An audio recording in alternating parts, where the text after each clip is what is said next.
Assalamualaikum warahmatullahi wabarakatuh. Pada kesempatan kali ini, perkenalkan saya Elinda Agustin, perwakilan dari kelompok 4. Di sini saya akan mempresentasikan materi mengenai pengenalan dan analisis kelompok agregat komunitas lansia.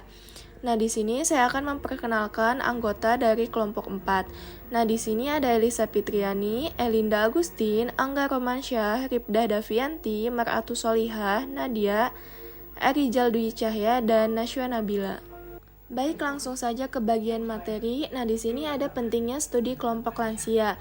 Indonesia diperkirakan naik dari peringkat ke-10 menjadi ke-6 dalam jumlah lansia pada tahun 2020. Menurut Stanhope dan Lansher, 1996, kelompok rentan adalah populasi yang membutuhkan perhatian khusus dalam pelayanan kesehatan. Peningkatan populasi lansia signifikan. Lansia sebagai kelompok rentan kesehatan, kebutuhan perhatian khusus dalam asuhan. Nah, yang selanjutnya di sini ada definisi dan batasan lansia. Lansia adalah seseorang yang telah mencapai usia 60 tahun ke usia lebih dari 60 tahun, sesuai Undang-Undang Nomor 13 Tahun 1998. WHO mengklasifikasikan lansia, tahapan usia menurut WHO dan para ahli dalam beberapa tahapan. Nah, di sini ada usia lanjut dari 60 sampai 74 tahun, usia tua dari 75 tahun sampai ke 90 tahun, sedangkan usia sangat tua lebih dari 90 tahun. Selanjutnya, tipe-tipe lansia. Setiap lansia memiliki karakteristik kepribadian yang berbeda dalam menghadapi proses penuaan. Pemahaman tipe-tipe ini penting untuk memberikan pendekatan perawatan yang tepat. Nah, di sini ada arif bijaksana, adaptif menjadi panutan, mandiri, aktif dan selektif dalam aktivitas, tidak puas, konflik batin, mudah tersinggung, pasrah atau bingung, menerima nasib atau kehilangan kepribadian. Yang selanjutnya ada teori dan proses penuaan. Proses penuaan melibatkan berbagai teori ilmiah yang menjelaskan mengapa tubuh mengalami kemunduran seiring waktu. Memahami teori-teori ini membantu perawat dalam memberikan asuhan yang tepat. Nah, di sini ada teori wear and tear, adalah keausahan sel tubuh. Yang selanjutnya ada teori neuroendokrin, adalah penurunan hormon. Yang selanjutnya ada teori kontrol genetik, yang adalah program biologis.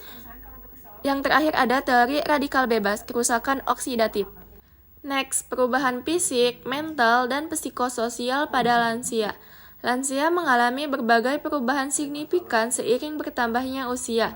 Perubahan ini mencakup aspek fisik, mental, dan psikososial yang saling berkaitan dan mempengaruhi kualitas hidup. Nah, di sini ada aspek fisik, penurunan fungsi sistem syaraf, penglihatan, kardiovaskular, muskuloskeletal. Yang selanjutnya ada aspek mental, memori jangka pendek menurun, persepsi dan keterampilan psikomotor berkurang. Yang selanjutnya ada psikososial, rasa takut, kesepian, kehilangan sosial, dan depresi. Yang selanjutnya asuhan keperawatan komunitas pada kelompok lansia. Perawat komunitas melakukan pengkajian multidimensional yang mencakup aspek fisik, mental, dan sosial lansia. 8 subsistem komunitas menjadi fokus utama dalam asuhan keperawatan: pendidikan, pekerjaan, dan agama, keagamaan, ekonomi, dan kreasi pelayanan kesehatan dan komunikasi. Yang selanjutnya ada data inti dan data subsistem komunitas. Nah, di sini data inti diantaranya data demografi, karakteristik umur, vital statistik.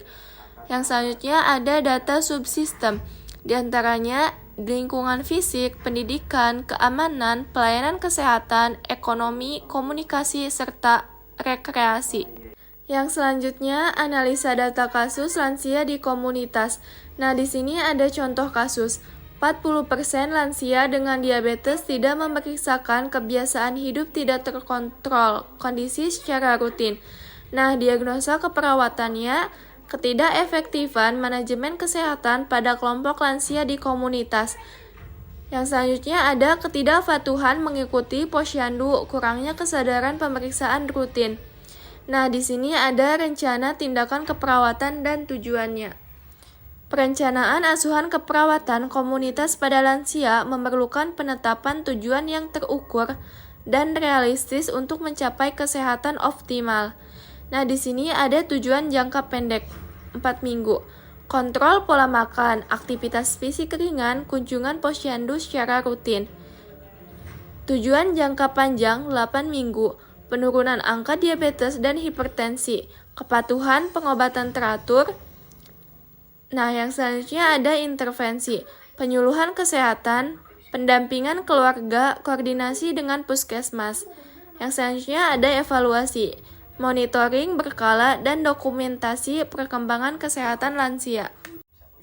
Nah, kesimpulannya, lansia sebagai kelompok rentan dengan resiko kesehatan tinggi, perubahan fisik, psikologi, sosial yang kompleks.